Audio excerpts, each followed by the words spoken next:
Assalamualaikum warahmatullahi wabarakatuh. Perkenalkan, nama saya Nur Maulidar.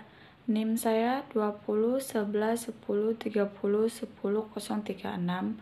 Saya dari Prodi Pemanfaatan Sumber Daya Perikanan, Fakultas Kelautan dan Perikanan. Di sini saya akan menjawab tugas ujian dari pemetaan sumber daya hayati laut. Di ujian ini terdapat 6 soal. Soal yang pertama, bagaimana metode untuk menentukan pola migrasi ikan? Terdapat 2 pola, yaitu faktor pola eksternal berupa faktor lingkungan yang secara langsung atau tidak langsung berperan dalam migrasi ikan.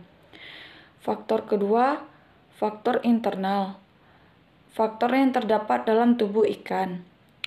Soal yang kedua, jelaskan mengapa ikan melakukan migrasi. Jawabannya, ikan melakukan migrasi dengan tujuan untuk memijah, mencari makan, dan mencari daerah yang cocok untuk berkelangsungan hidupnya. Soal nomor 3, bagaimana kaitannya antara migrasi dan upaya penangkapan ikan? Jawabannya, terdapat kaitan antara efektivitas berbagai metode penangkapan ikan dengan pengetahuan mengenai ikan dan perilakunya. Seperti migrasi ikan, bagaimana ikan mencari makan, dan habitatnya. Karena metode amat ditentukan oleh jenis spesies dan habitatnya. Soal yang keempat, faktor apa saja yang penting diperhatikan dalam menentukan kawasan wisata? Yang pertama, faktor lokasi, yang kedua, faktor topografi, yang ketiga, faktor iklim, yang keempat, faktor air, yang kelima, faktor aksesibilitas, yang keenam, faktor infrastruktur, dan yang ketujuh, faktor seta pesona. Soal nomor 5, bagaimana tata cara menentukan suatu kawasan layak dijadikan daerah kawasan wisata atau tidak? Yang pertama, adanya sumber daya yang dapat menimbulkan rasa senang, indah, nyaman, dan bersih.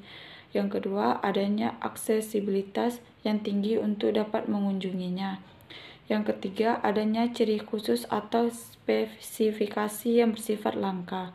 Yang keempat, adanya sarana dan prasarana penunjang untuk melayani para wisatawan yang hadir. Soal nomor 6, apa tantangan yang mungkin dihadapi saat melakukan pemetaan kawasan wisata bahari, terutama dari segi sosial dan ekonomi? Jawabannya, tantangan dari segi sosial dan ekonomi yaitu bagaimana kita dapat menciptakan partisipasi masyarakat tersebut dalam pengembangan ekowisata dan terbatasnya sarana dan prasarana penunjang. Sekian jawaban soal ujian yang dapat saya jawab. Lebih dan kurang saya mohon maaf. Saya akhiri. Assalamualaikum warahmatullahi wabarakatuh.